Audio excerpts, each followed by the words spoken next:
Bonjour à tous, à quelques jours de la fermeture du marché des transferts, le Paris Saint-Germain s'active pour boucler ses derniers dossiers chauds. Après le prêt de Jonathan Iconé à Montpellier et le départ d'Erwin Angenda à Zwolle, le PSG intensifie son dégraissage. Alors qu'il voulait absolument rejoindre Las Palmas, Ressé devrait finalement être prêté à Middlesbrough. Présent en conférence de presse ce jeudi, le manager du club anglais Heitor Karanka s'est exprimé sur le sujet.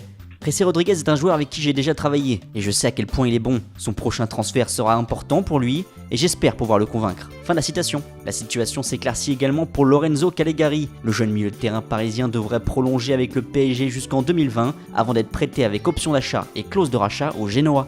Annoncé dans le viseur de plusieurs clubs français tels que le FC Nantes ou le Stade Rennais, Jean-Kévin Augustin aurait quant à lui décidé de rester dans la ville lumière cet hiver. De l'autre côté de la Manche, Chelsea est en ébullition. Au rayon des arrivées, Antonio Conte et ses dirigeants auraient ciblé Arturo Vidal pour l'été prochain, mais le Bayern Munich demanderait pas moins de 65 millions d'euros pour lâcher son milieu de terrain chilien. Ainsi, les Londoniens pourraient se rabattre sur Franck Kessié, jeune talent de l'Atalanta Bergame, mais là encore le dossier s'annonce compliqué puisque le club italien aurait déjà refusé une offre de 32 millions d'euros de la part des Blues.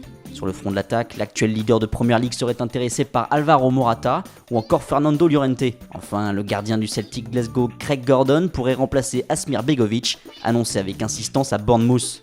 Justement, côté départ, Ruben Loftus-Cheek, Charlie Musonda et Michy Batshuayi restent totalement dans le flou concernant leur avenir. Si plusieurs clubs se sont montrés intéressés pour les récupérer en prêt cet hiver, aucune piste ne s'est concrétisée par la suite. Ces joueurs pourraient donc finalement terminer la saison à Stamford Bridge. Pour terminer, retournons dans l'Hexagone où l'AS Monaco aurait bouclé l'arrivée de Jorge, jeune latéral gauche brésilien de Flamengo, contre la somme de 8 millions d'euros.